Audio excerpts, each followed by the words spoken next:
Hey folks, Carter here. Today we're going to install Base Building Plus on GTX. So, first things we want to do, turn our server off, make sure it's shut down.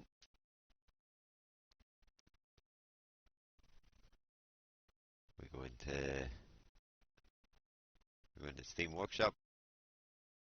We just type it in up top.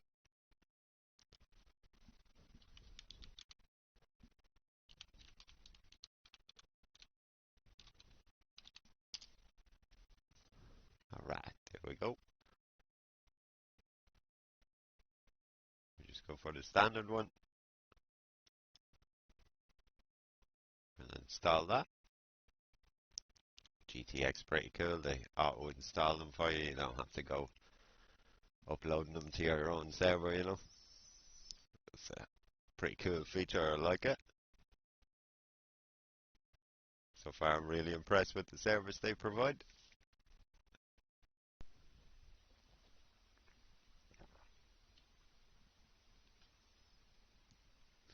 Far more user-friendly than some other providers.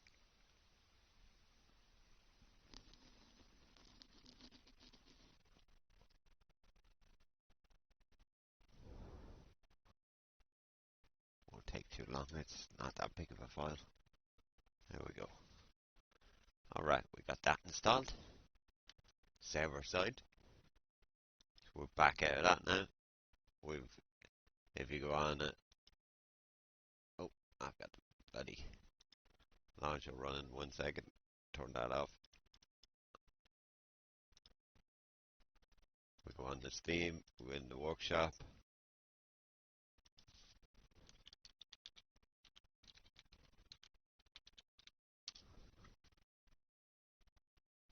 Thought that would have found it for us.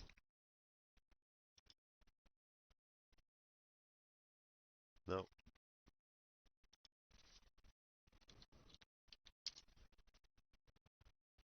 Here we go. We go in and look at that on the workshop. There's the types file with it. Gives you all the instructions for it. We scroll down here, server owners, installation, copy the file to your root folder, key, process, add it to your mod line, merge the types.xml in your mission folder with the types.xml provided in the info folder.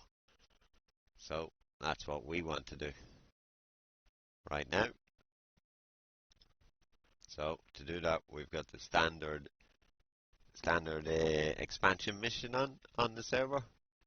So we go into get our main mission file wherever you downloaded the mission to, the expansion mission to. We go in and we only need the types file. So we'll take the types, take a copy of it to the desktop. Oh wait, already have a copy of it there. Hold on, I'll put it in another file.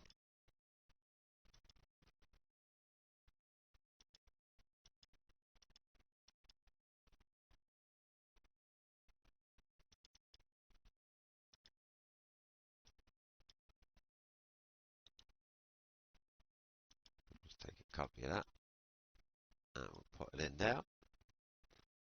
We can close that down now. That's the mission. Now we want to go to wherever you have your games stored. Mine are on a games drive, or whatever drive you have them. It's usually the C drive. You go to Steam Library, Steam Apps, Common, then down to Dayz and Dayz Workshop. Now you want to go to Base Building. Go into it, go to the info folder, and there's the types right there. So we'll go into that there, and we'll edit it with Notepad++.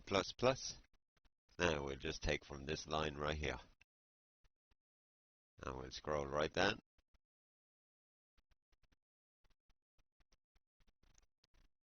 We'll take all the way down to the type on the bottom. Copy that. We'll come out Notepad++. We want to go over now to our types that we took out from expansion and edit it.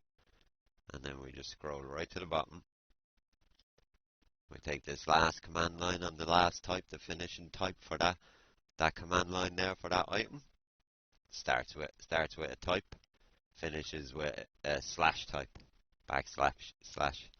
So we'll go to there, we'll hit enter once, and then backspace to take it back to the edge of the page, and then we just paste all our contents in there. That should line it up perfectly. We'll just scroll through quickly, make sure everything's lined up. One of the mods I installed on the other server was missing a flags item. I just can't remember what mod it was.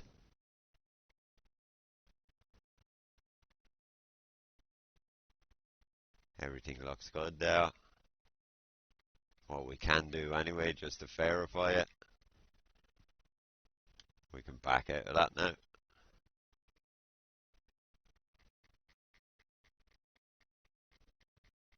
Just making sure it's all lined up along that line.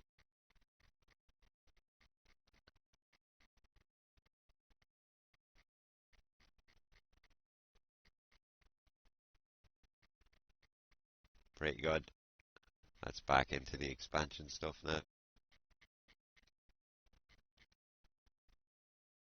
Make sure it just joins up well. Yeah, type, finishing, start with a new one.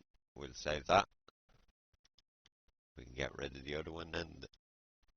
The folder, that's the folder from the base building plus mod itself. We close down Notepad++.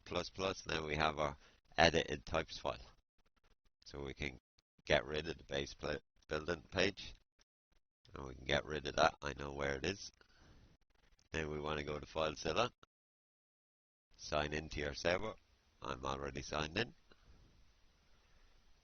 You want to go down then to the multiplayer missions folder.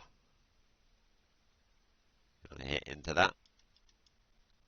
You want to go to the expansion.Chinoris Plus, up to the DB folder, database, and then there's your types right there. So we'll just take that types. If you wish, it's a good idea to take a copy of it. I'll just back out of that. What I want is there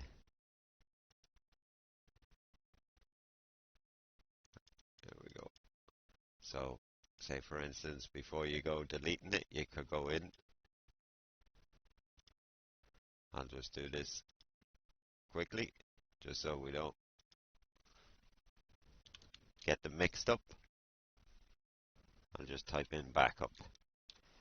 Just make sure you keep the .xml at the end and you don't put any writing, excuse me, ahead of that, or it'll change the type of file and that could potentially corrupt the file and damage it.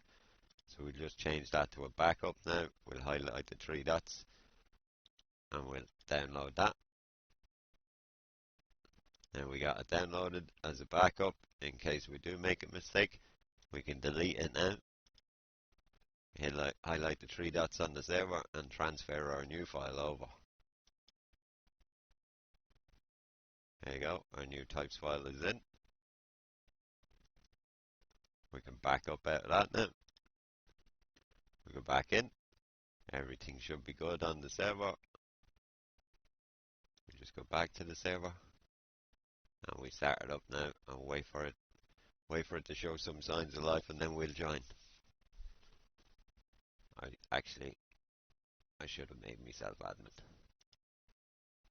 I didn't change the admin file yet. I'll just do that quickly.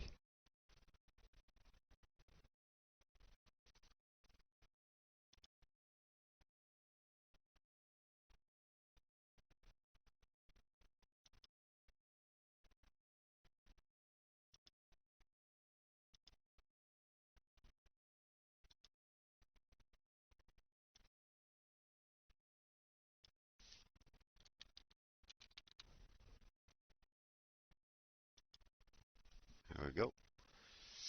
We go back to our server now. And we start it, and we just let it start up before we go trying to join.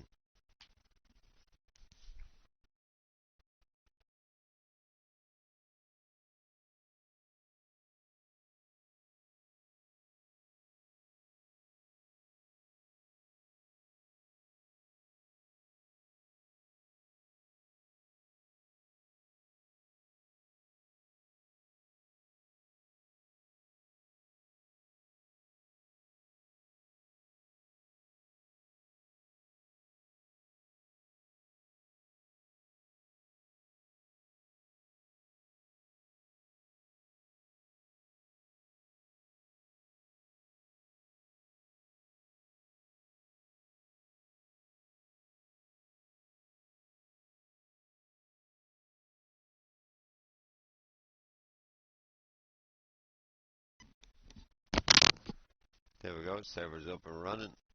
We'll go and join it now.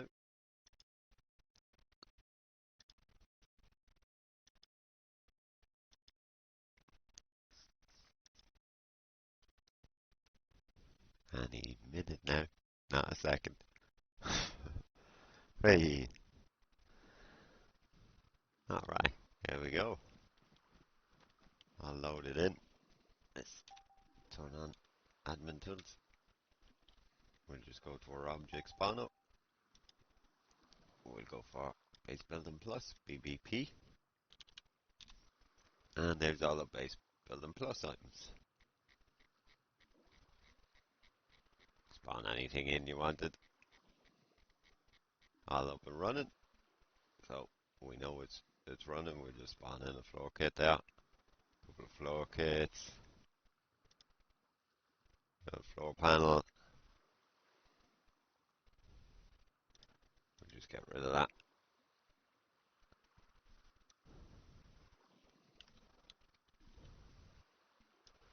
If you want to delete stuff with Community Online Tools, just go to the object spawner.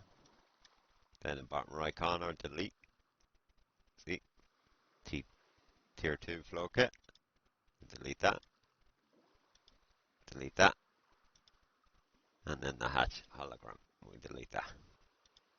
You just have to be careful using it. If I was standing on a building or anything and I was trying to delete something at my feet, it possibly could delete the building you're standing on if it picks up the wrong thing. There we go. We know base building is up and working with expansion. There's all your expansion.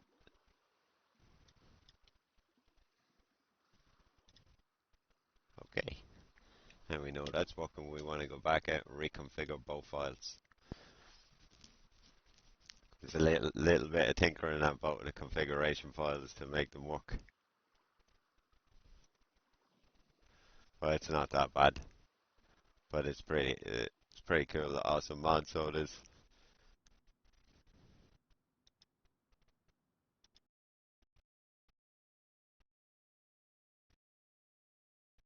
Alright. Now, we want to take our configuration file, so we shut down the server. It's all running.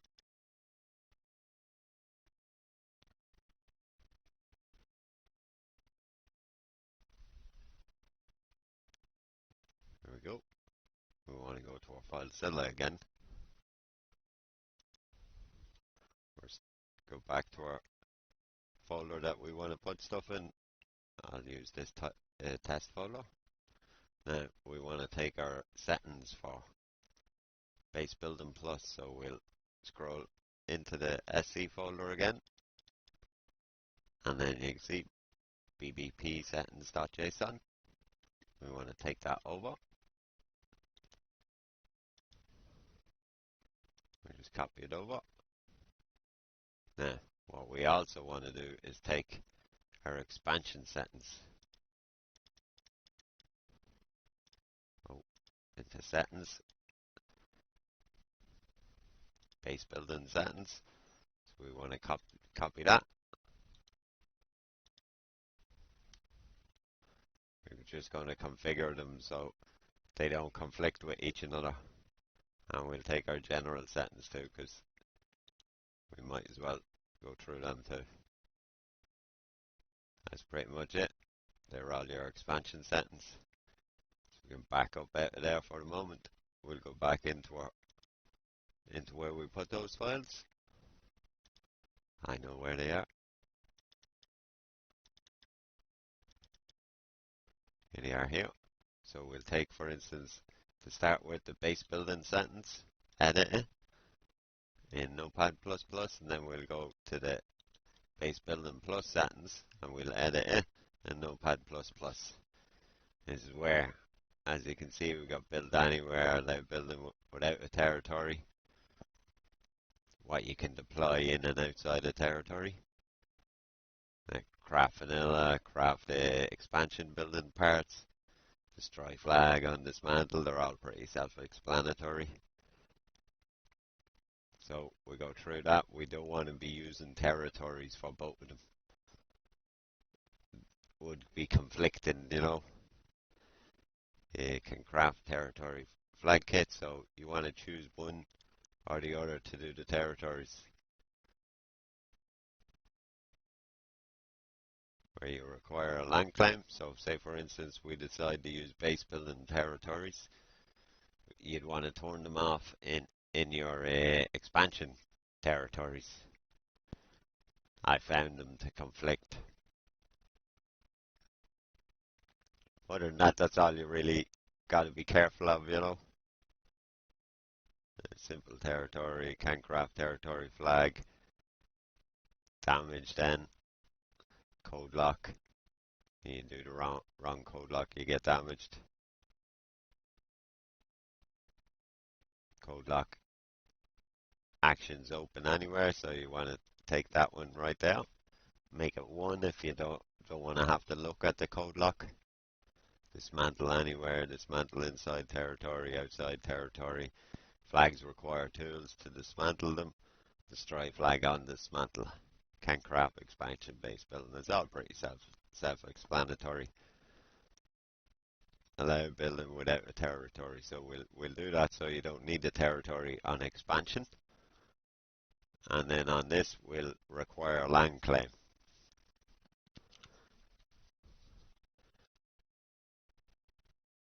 Land claim radius, we'll change that up. Just admin, say give them an extra 50 meters. Floating placement, so if you want people to be able to build floating bases, you make that 1. I don't like that. Advanced rotation, you can activate that. It's totally up to you. It just gives you more options when you're snapping stuff on that. Inventory toggle. I believe that's if you have kits in your inventory, and instead of having to take them out by hand, you can set them up in your tool belt and then pull them out of your inventory. Barbed wire removal outside, set infinite lifetime.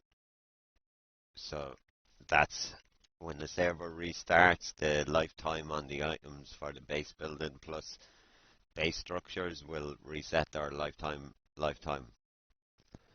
timer, so in essence they're infinite lifetime unless you never restart your server. Enable time destruction mod, so degradation would be turned on and base parts would slowly deteriorate. Raid only tools, so that on doors, so that's you make a raid only to only doors and walls and things aren't raidable. Tier 1 raid time, that's your times for your different tier of raid of structures. Tool damage then for the damage the tool will take, and they're your tools that are viable to raid a tier 1 structure, tools that are viable to raid a tier 2, and then tier 3. If you wanted to add to that, you'd take here. We'll just do this for instance. We want to take that command. We'll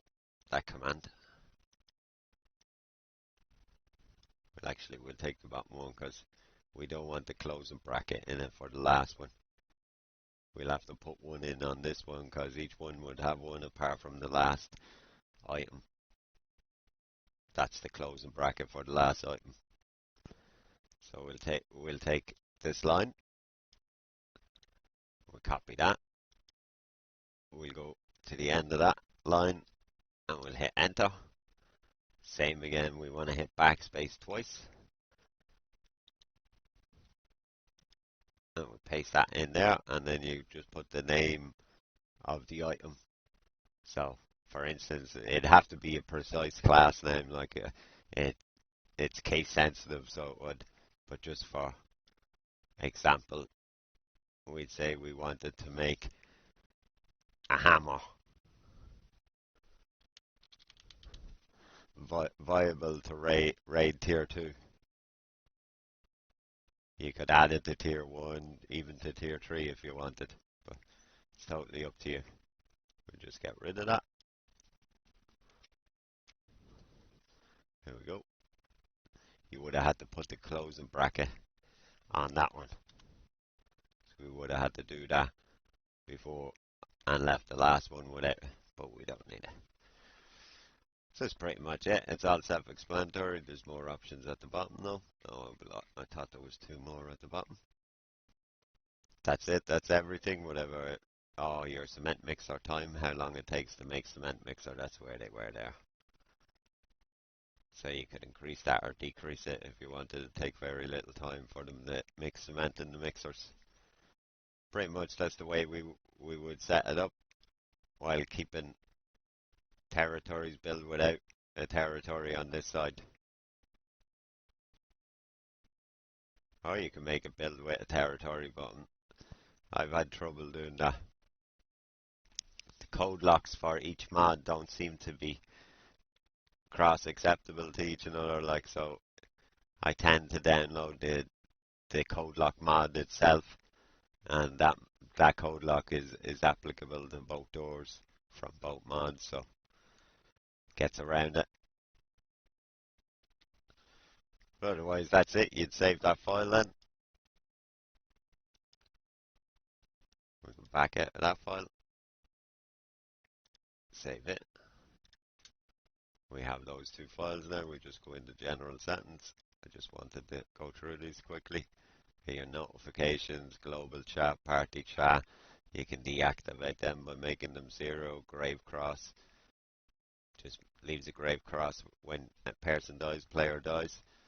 That's the delete body for the grave cross, and the time threshold, how long the cross will stay there. And then you've got your mapping, all the locations. Object to delete. I never use that. Building interiors, you want to turn that to 0. Then that will spawn stuff inside the buildings, which I don't really. It looks awesome and everything, but it's not really good for rented server on a private machine. It would be fine. Enable lamps, so that's street lamps. Tree will have them come on at night time and automatically go off at day. I'm not quite sure what they are again. I can't remember. I think 2 is constantly on, or 2 may need a generator. I can't remember. Excuse me. I just turned them off anyway. I put generators on so people can use generators, and then I turn off the lighthouses.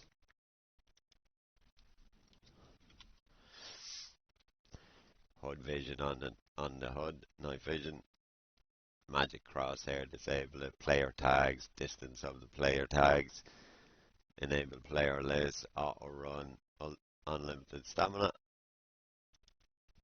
Anything you want to change, you just make it 1 or 0, depending if you want to activate it or deactivate it.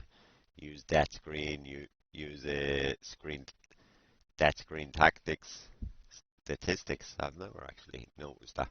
Use news feed in game menu. Alright, we just save that. We'd be happy with them.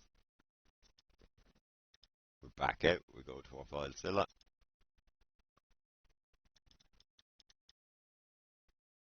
There we go. Back into our folder on this side. We want it base building. And we just delete that.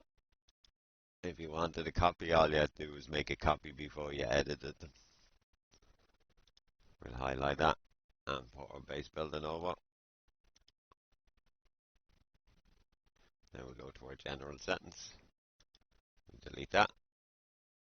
And we'll transfer our general settings over. Then we want to go to our base building plus. So you back out of that. Here's a base building. We delete that. Transfer our new file over. And that's it. Now, we can back out of that. You simply just start the server up and you should be able to build with a territory and won't be too many conflictions hopefully.